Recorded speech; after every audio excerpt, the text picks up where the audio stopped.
Awak artileri roket dari Angkatan Darat ke-6 Distrik Militer Barat menghancurkan personel lapis baja Angkatan Bersenjata Ukraina di wilayah Kharkiv.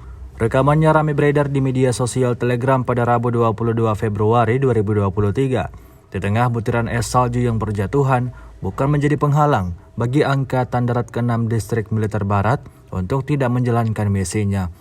Setelah melakukan pemantauan terlebih dahulu, Angkatan Bersenjata Rusia tanpa ragu langsung meluncurkan rentetan serangan rudalnya pada titik-titik target.